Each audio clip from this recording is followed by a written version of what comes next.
I'll say good afternoon.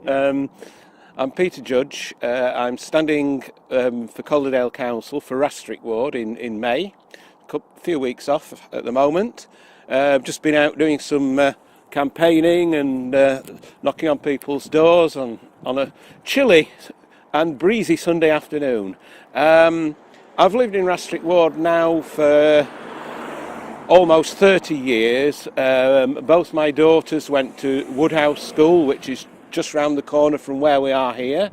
They both went to Rastrick High and stayed on into the Rastrick High School sixth form, and they've now left the nest, of course.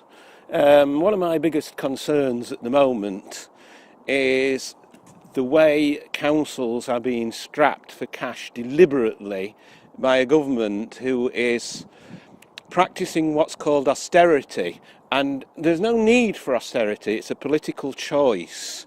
One of the problems the council has, of course, is that it only has limited tax raising powers. It has council tax it can raise locally, but in actual fact, a lot of people may not realise this, but local councils don't get anything from the income tax pot or the VAT pot, unless the government decide they will give them some. It's none of the money from national taxes goes direct to local authorities. That's the problem. And I mean, there's one tax that nobody can get away from, and that's VAT, because it's on so many things that we buy and so many services we purchase. Then, of course, things like income tax, national insurance, excise duties, duty on fuel, none of that comes direct to local authorities.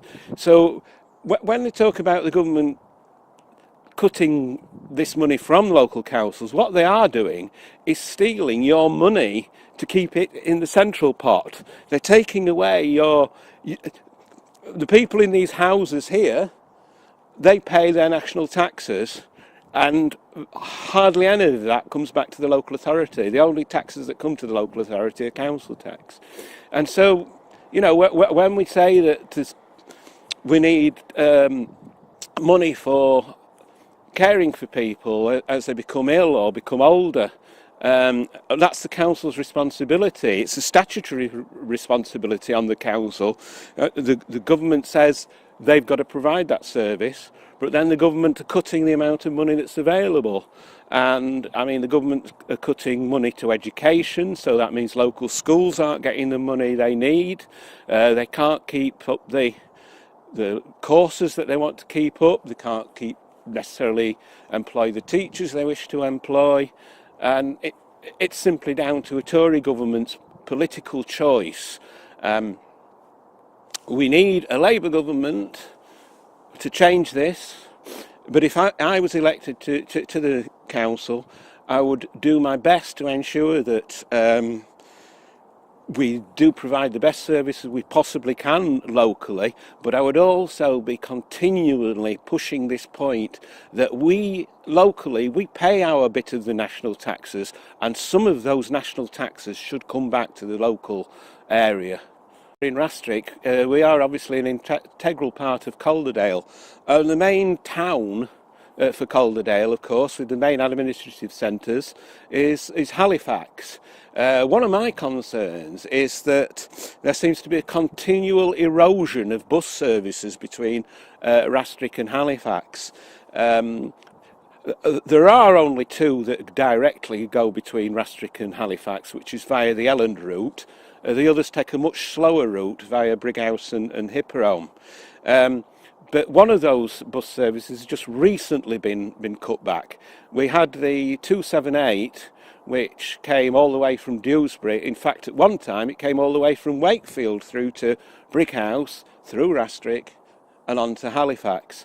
That service has now been cut and replaced by one called the X78. The problem with the X78 is it doesn't run at all on Sundays. One of the situations we have here in Rastrick Ward is that traditionally, if people needed the accident and emergency department, they went to Huddersfield Royal Infirmary. That department is going at some point to be lost. that means we have to travel to Calderdale Royal Infirmary. But if you want to go and, for example, visit somebody in Calderdale Royal Infirmary, and the buses are being cut back, as it seems they are, you've got less chance to get there. You've either to go all the way round through Brighouse and Hipperholme and Halifax and then change buses to get to the infirmary, or while it's still running, we've got the X78. It also concerns me that bus doesn't run late into the evening, so people can't get back from the Peace Hall, they can't get back from the Square Chapel, they can't back from the Victoria Theatre in Halifax by public transport, except by going a long, convoluted route. No, my concern with local public transport is that it should be a public transport service. But since the creation of First Bus and Arriva and all these big boys who are only interested in the bottom line, are only interested in their profit, we have a situation where these cuts will continue to take place. If elected as councillor, one of the things I again would be doing would be lobbying wherever and whenever I could to bring that public transport back into public ownership, whether at West Yorkshire level or even at Calderdale level. We'd have to find the best model for that, and that doesn't just go for bus services. That goes for the rail services as well. And as people will probably be aware, the next Labour government will gradually bring rail back into public ownership, because that's something else that's in every other European country almost. Rail services and bus services are publicly owned. It's only in Britain that we have this profit motive led type of economy. As I kind of look round Rastrick ward, it seems to be a bit of a ongoing story that somebody will get planning permission to put a few houses, and then it'll never happen. It's a bit worrying, and there's one or two sites around the area that are a little bit of an eyesore, where they've either had planning permission in the past or may even have current planning permission, and nothing's happening to these sites.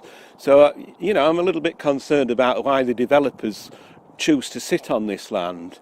And one of the things I'll be doing if elected as a Labour councillor is again to lobby for the government to give councils a power to enforce this development and make sure it happens.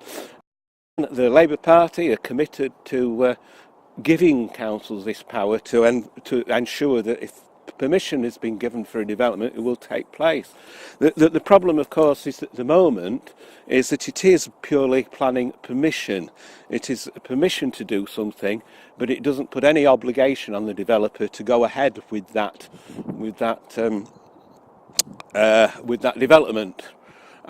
Just briefly, while we're on the subject, I do feel that I think we all are aware there is a housing crisis in this country. More and more young people are having to rent for many years before they can afford to buy, but unfortunately they're having to rent in the private sector as well, and we really need a new programme of building public housing again, for building social housing, preferably council housing.